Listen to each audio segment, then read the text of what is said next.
Hello,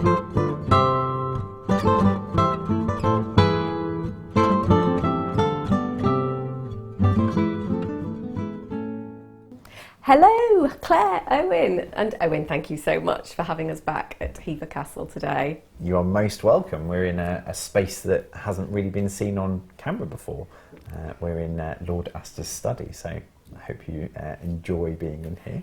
Yeah, I mean, I've never been here before, so I was quite excited when you said, come with me, we're going into a hidden part of Hever. So thank you so much. It's a lovely space and a perfect place to be talking to you both about your new book, The Boleyns of Hever, which of course is why we're here today. So I thought I'd start actually, I mean, almost everybody watching this, I'm sure will know both of you, but perhaps you could introduce yourself. Claire, why don't you go ahead and tell us who you are and of course what you do?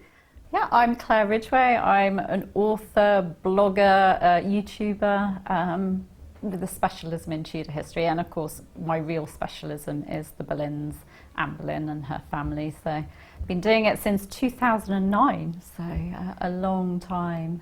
I was going to say, it must be over a decade. You've been dedicating an incredible amount of time and energy to talking about Anne Boleyn and making sure we all understand the real facts about her. Yeah, her and her family are my complete passion. Well, thank you for your dedication. Oh, thank you.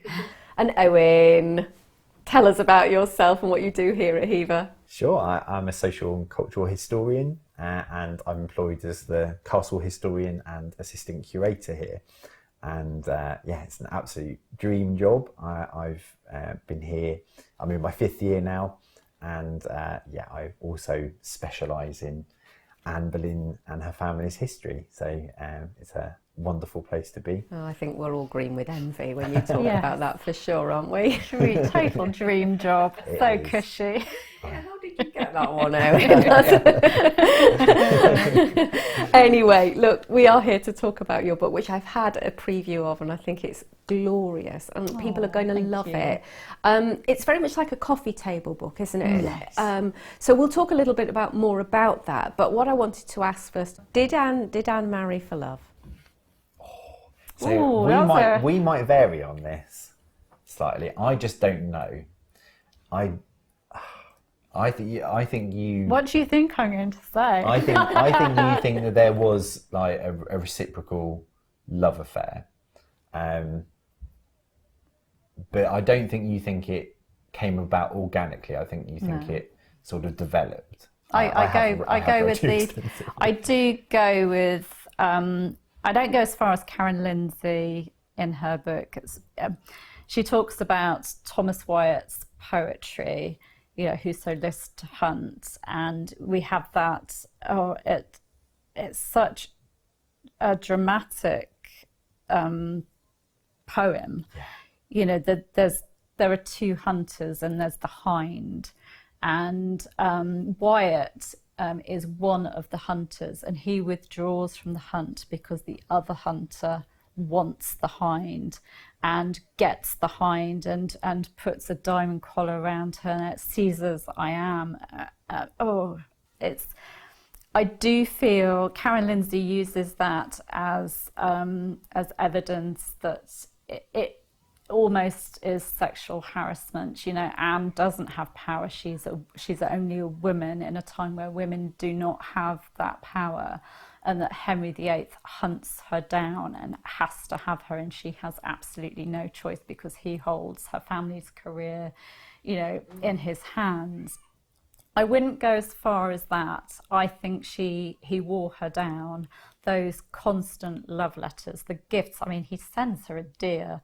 I think he wore her down, but I think Henry VIII could be a really charming man. And that's what I really liked actually about the Tudor series. Jonathan Rhys-Meyers shows that the charm, the good-looking Henry.